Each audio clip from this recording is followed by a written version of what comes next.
카페에서 친구와 마주 앉아 있습니다.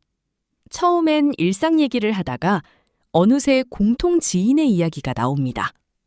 그 사람 요즘 어떤지 알아? 하며 시작된 대화는 점점 깊어집니다. 30분이 지나도록 그 사람의 연애, 직장, 심지어 성격까지 속속들이 분석하고 있습니다. 집에 돌아와서도 묘하게 개운합니다. 오늘 4가지를 알려드릴게요. 왜 이렇게 뒷담화의 매력을 느낄까요? 이상한 일입니다. 당사자 앞에서는 절대 하지 못할 말을 그 사람이 없는 자리에서는 시간 가는 줄 모르고 합니다. 심지어 평소 착한 사람일수록 더 열심히 참여하기도 합니다. 이건 단순한 호기심이 아닙니다. 2019년 옥스퍼드 대학교 연구에서 흥미로운 사실을 발견했습니다. 사람들의 일상 대화 중 5%가 타인에 관한 이야기라는 것입니다. 그 중에서도 부정적인 내용이 긍정적인 내용보다 더 많았습니다. 연구진은 이를 사회적 그루밍이라고 명명했습니다. 원숭이가 서로의 털을 골라주며 유대를 형성하듯 인간은 타인의 이야기를 나누며 관계를 다집니다. 뇌과학자들이 fMRI를 통해 뒷담화하는 사람의 뇌를 관찰했습니다. 놀랍게도 보상회로가 활성화됐습니다. 마치 맛있는 음식을 먹거나 좋아하는 음악을 들을 때와 같은 반응이었습니다. 동시에 사회적 인지를 담당하는 내측 전전두 피질도 활발해졌습니다. 뒷담화는 뇌에게 일종의 보상이자 학습인 셈입니다. 첫 번째 이유는 생존 본능입니다. 우리 조상들에게 타인에 대한 정보는 생존과 직결됐습니다. 누가 믿을 만한지, 누가 위험한지, 누가 협력할 가치가 있는지 판단해야 했습니다.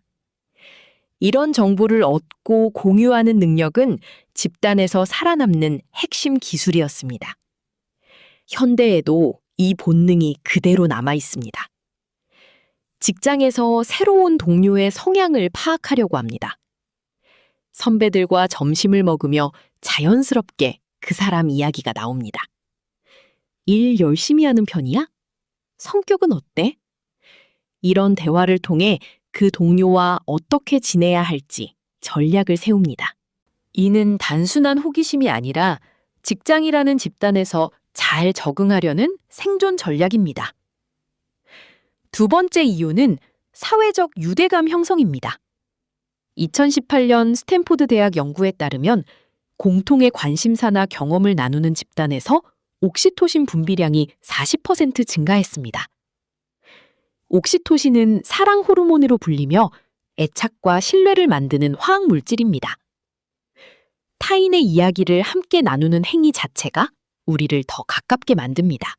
친구와 함께 드라마를 보고 나서 주인공들의 행동을 분석합니다. 저 남자 왜 저래? 여주인공이 너무 답답해. 이런 대화를 통해 서로의 가치관을 확인하고 같은 편이라는 소속감을 느낍니다. 가상의 인물이지만 그들에 대한 평가를 공유하며 우리는 더 단단한 관계를 만들어갑니다. 세 번째 이유는 자아 확인 욕구입니다. 심리학자 레온 페스팅거는 사회적 비교 이론을 제시했습니다. 인간은 자신의 위치와 가치를 확인하기 위해 끊임없이 타인과 비교한다는 것입니다. 뒷담화는 이런 비교의 가장 안전한 방법입니다. 상대방이 없는 곳에서 마음껏 비교하고 평가할 수 있습니다. 동창회에서 만난 친구들과 다른 동창생들의 근황을 나눕니다. A는 대기업 다니더라. B는 결혼해서 애 2 낳았대. 이런 정보를 들으며 자신의 현재 상황을 객관화합니다.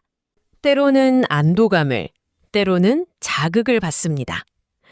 이 과정에서 자신의 정체성과 방향성을 재확인하게 됩니다. 네 번째 이유는 도덕적 규범 학습입니다. 뒷담화의 상당 부분은 저 행동은 옳지 않다는 식의 도덕적 판단을 포함합니다. UCLA 연구진은 이를 도덕적 가십이라고 명명했습니다. 집단의 규칙을 어긴 사람의 이야기를 나누며 우리는 암묵적으로 해서는 안 될 행동의 경계를 학습합니다. 회사에서 누군가 동료를 배신한 사건이 일어났습니다. 사람들은 모여서 그 사람의 행동을 비판합니다. 어떻게 그럴 수가 있지? 너무 이기적이야. 이런 대화를 통해 조직의 암묵적 규칙을 재확인합니다. 동시에 자신은 그런 행동을 하지 않겠다고 다짐하게 됩니다. 뒷담화가 일종의 도덕교육 역할을 하는 셈입니다. 그런데 여기서 흥미로운 현상이 나타납니다. 뒷담화에 참여한 사람들은 묘한 죄책감을 느끼면서도 계속 그 행동을 반복합니다. 이는 뒷담화가 주는 즉각적인 쾌감이 장기적인 죄책감보다 강하기 때문입니다. 뇌의 보상회로는 현재의 만족에 더 민감하게 반응합니다. 하지만 뒷담화에도 건강한 형태와 독성 있는 형태가 있습니다. 건강한 뒷담화는 상대방에 대한 걱정이나 이해를 바탕으로 합니다. 요즘 힘들어 보이던데 무슨 일 있나? 같은 식입니다.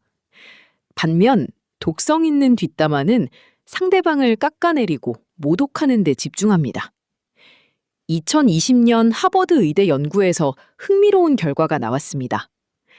건설적인 뒷담화에 참여한 사람들은 스트레스 호르몬인 코르티솔 수치가 감소했습니다. 반면 파괴적인 뒷담화에 참여한 사람들은 코르티솔 수치가 증가했습니다. 같은 행동이라도 의도와 내용에 따라 우리 몸의 반응이 정반대로 나타나는 것입니다. 그렇다면 뒷담화의 부작용을 최소화하면서 긍정적 효과를 얻는 방법이 있을까요? 첫 번째는 3단계 필터를 적용하는 것입니다. 말하기 전에 스스로에게 물어보세요. 이 말이 사실인가? 필요한가? 친절한가? 세 가지 중 하나라도 아니오라면 말하지 않는 것이 좋습니다. 두 번째는 걱정 기반 대화로 전환하는 것입니다. 저 사람 정말 이상해가 아니라 저 사람이 요즘 힘들어 보여서 걱정돼로 바꿔보세요. 같은 관심이라도 비판보다는 공감의 관점에서 접근하면 대화의 질이 완전히 달라집니다. 상대방에 대한 이해도 깊어지고 자신의 마음도 더 편안해집니다. 세 번째는 시간 제한을 두는 것입니다. 한 사람에 대한 이야기는 5분을 넘지 않도록 합니다. 시간이 길어질수록 이야기는 점점 과장되고 왜곡되기 쉽습니다. 짧고 간결하게 필요한 정보만 나누고 다른 주제로 자연스럽게 넘어가는 습관을 만들어 보세요. 네 번째는 당사자 관점 생각해보기입니다. 이야기의 주인공이 바로 옆에 앉아서 듣고 있다고 상상해 보세요. 그래도 같은 말을 할 수 있다면 괜찮습니다. 하지만 부끄럽거나 미안한 마음이 든다면 그 이야기는 하지 않는 것이 좋습니다. 이 간단한 상상만으로도 많은 불필요한 말을 걸러낼 수 있습니다. 결국 뒷담화는 인간의 본성입니다. 완전히 없앨 수도 없고 없애야 할 이유도 없습니다. 중요한 것은 그 목적과 방향성입니다. 상대방을 이해하고 관계를 발전시키는 도구로 사용할 때 뒷담화는 우리에게 긍정적인 에너지를 줍니다. 하지만 누군가를 깎아내리고 자신을 높이려는 수단으로 사용하면 결국 자신도 상처받게 됩니다. 당신은 타인과의 관계에서 끊임없이 배우고 성장하는 사람입니다. 뒷담화조차 그 성장의 도구가 될 수 있습니다. 타인에 대한 호기심과 관심으로 힘드셨던 분들께 작은 위로와 통찰이 되었길 바랍니다. 공감되는 부분이 있다면 댓글로 남겨주세요. 영상이 도움이 되셨다면 구독과 좋아요, 알림 설정 부탁드립니다. 다음 영상에서 더 유익한 인사이트로 찾아뵙겠습니다. 감사합니다.